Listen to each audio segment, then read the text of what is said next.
हम लोगों ने यूरोपियों का आगमन टॉपिक में पुर्तगाली कैसे आए और अंग्रेज कैसे आए ये पहले देख चुके हैं।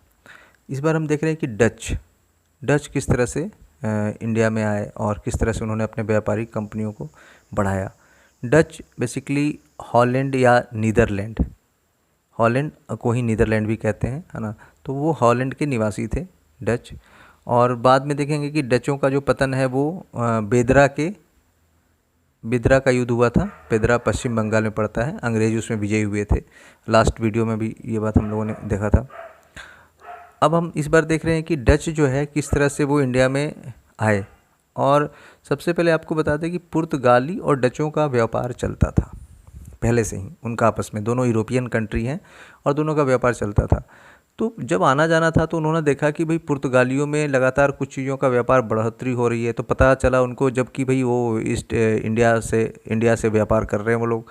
तो 1498 में आप देखेंगे कि वास्को डी गामा आया था। और ठीक लगभग 100 ईयर के बाद, यानी 100 साल के बाद लगभग डच इंटरेस्ट लेते हैं यहाँ पर काम करने के लिए। तो ये देख कर कि व्यापार में पुर्तगालियों की बढ़ोतरी जो देखी, इसलिए उनका डचों का जो है उनका इंटरेस्ट इसमें बढ़ गया। अब हम आपको आगे बताते हैं कि पुर्तगाली और डच पहले तो व्यापार करते थे, लेकिन चूंकि भारत में व्यापार को लेकर के दोनों में धीरे धीरे शुरुआत हुई और मतभेद हुआ। और उस मतभेद में शुरुआती दौर में देखेंगे जब डच इंडिया आते हैं, लगभग उसी समय के आसपास में अंग्रेज़ों का भी है। तो डच और अंग्रेज कई जगह मिलते हैं, मिलकर काम करते हैं और पुर्तगालियों का विरोध करते हैं। क्योंकि पहले से स्थापित ये था, पुर्तगाली थे, तो इनको हटाना जरूरी था। तो डच और अंग्रेज शुरुआत में मिलते हैं। बाद में डचों ने कई जगह पुर्तगालियों के व्यापार पर कब्जा कर लिया। और डच की एक महत्वपूर्ण बात थी कि इनकी नौसेना बहुत मजबूत थी, और नौसेना मजबूत होने के कारण ये पुर्तगालियों पे हावी रहे। पुर्तगाली और स्पेन का आपसी जो है ना, आपस में मिलना और उनका व्यापारिक वहाँ पर जो है अचानक से फॉल आना, और कुछ ऐसी घटनाएं रही वहाँ की, उनके अपनी वस्तुस्थिति अपने देश का, जिस कारण से कि पुर्तगाली उधर वो अपने अर्थव्यवस्था से भी परेशान हुए बीच में, उसका ही फ़ायदा डच को मिला। तो हम इस टॉपिक को आज देखते हैं, बहुत ज़्यादा विस्तृत रूप में नहीं, लेकिन आपको मुख्य रूप से जो जो प्रश्न एग्ज़ाम में आ सकते हैं हम उसी को फोकस करके आपको बता रहे हैं। बहुत विस्तृत अध्ययन करने की ज़रूरत नहीं है, टू दी पॉइंट पढ़ें तो ज़्यादा बेटर है। डच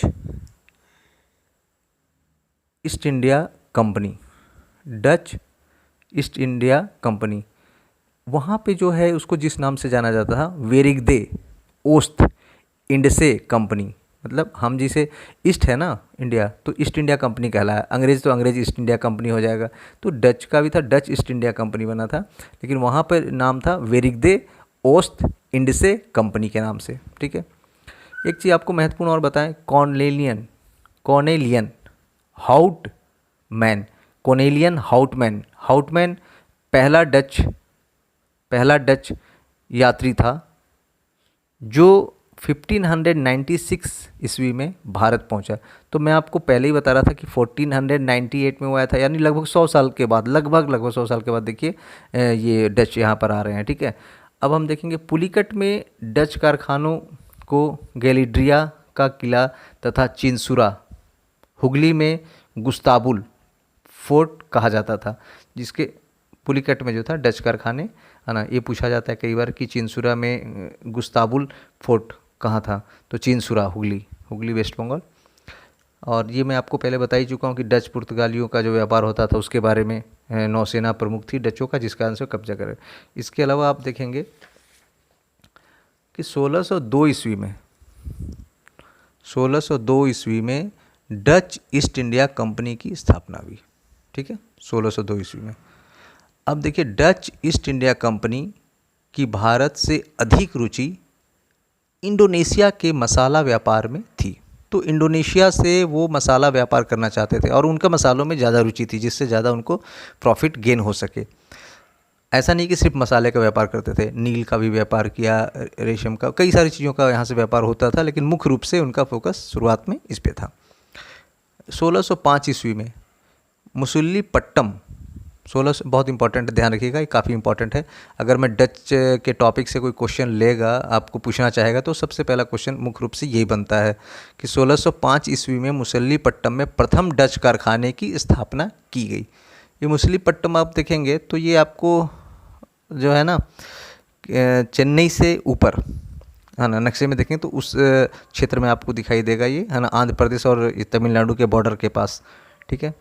1616 ईस्वी में सूरत में कारखाना इनका खुला, और सूरत आप गुजरात तट पे देख रहे हैं, गुजरात में। डच लोग नील, सोरा, सूती वस्त्र आदि का निर्यात भारत से करते थे। ठीक है, इन सब चीज़ों का निर्यात करते थे, मतलब ये डच लोग यहाँ इकट्ठा करते थे, फिर इसको दूसरी जगह भेजते थे, और इसी में इन्होंने काफ़ी पैसे इसमें अपने व्यापार में कमाए। बंगाल में प्रथम डच फैक्ट्री पिपली, ये भी अच्छा क्वेश्चन है, पूछता है कि पिपली कहाँ थी, है ना। तो बंगाल में प्रथम डच फैक्ट्री पिपली में स्थापित की गई, लेकिन कुछ समय बाद पिपली की जगह वह बालासोर में फैक्ट्री की स्थापना की गई, बालासोर उड़ीसा के आसपास। ठीक है, उड़ीसा में। अब हम देखते हैं 1653 ईस्वी में चीनसुरा एक शक्तिशाली डच व्यापार का केंद्र बन गया। 1653 ईस्वी में चीनसुरा एक शक्तिशाली डच व्यापार केंद्र बना। डचों ने पुलिकट में अपने स्वर्ण निर्मित पैगोडा सिक्के का प्रचलन कराया। ये भी इंपॉर्टेंट क्वेश्चन है। डचों ने कहाँ पे? पुलिकट में स्वर्ण निर्मित पैगोडा सिक्के का प्रचलन करवाया। तो यूरोपियन कंट्री में किसने पैगोडा सिक्के का प्रचलन कराया था? डचों ने। इस तरह से क्वेश्चन पूछा जाता है। और मैं आपको पहले ही बताया 1759 ईस्वी में बेदरा के युद्ध में अंग्रेजों ने डचों को पराजित किया, जिससे लगभग भारत में उनका समाप्त हो गया, व्यापारिक स्थिति भी उनकी समाप्त हो गई। और इस तरह से आपको मैंने बताया कि जो महत्वपूर्ण बातें थी उन पे आपको मैंने फिर बताया कि इस टॉपिक से अगर क्वेश्चन पूछा जाएगा तो 3 से 4 क्वेश्चन जो सबसे महत्वपूर्ण है वो एक कि 1605 ईस्वी में मछलीपट्टनम में प्रथम, ठीक है, और दूसरा मैंने आपको बताया बंगाल पिपली वाली बात, ठीक है, और तीसरा मैंने आपसे कहा डचों ने पुलिकट में स्वर्ण निर्मित पैगोडा, और चौथा 1759 ईस्वी में बेदरा के युद्ध। तो मैंने कहा था डचों ने पुलिकट में अपने स्वर्ण निर्मित पैगोडा सिक्के का प्रचलन कराया, और फोर्थ 1759 ईस्वी में बेदरा के युद्ध जो अंग्रेज और डचों के बीच में हुआ, डच पराजित हुए। ठीक है, थैंक्स।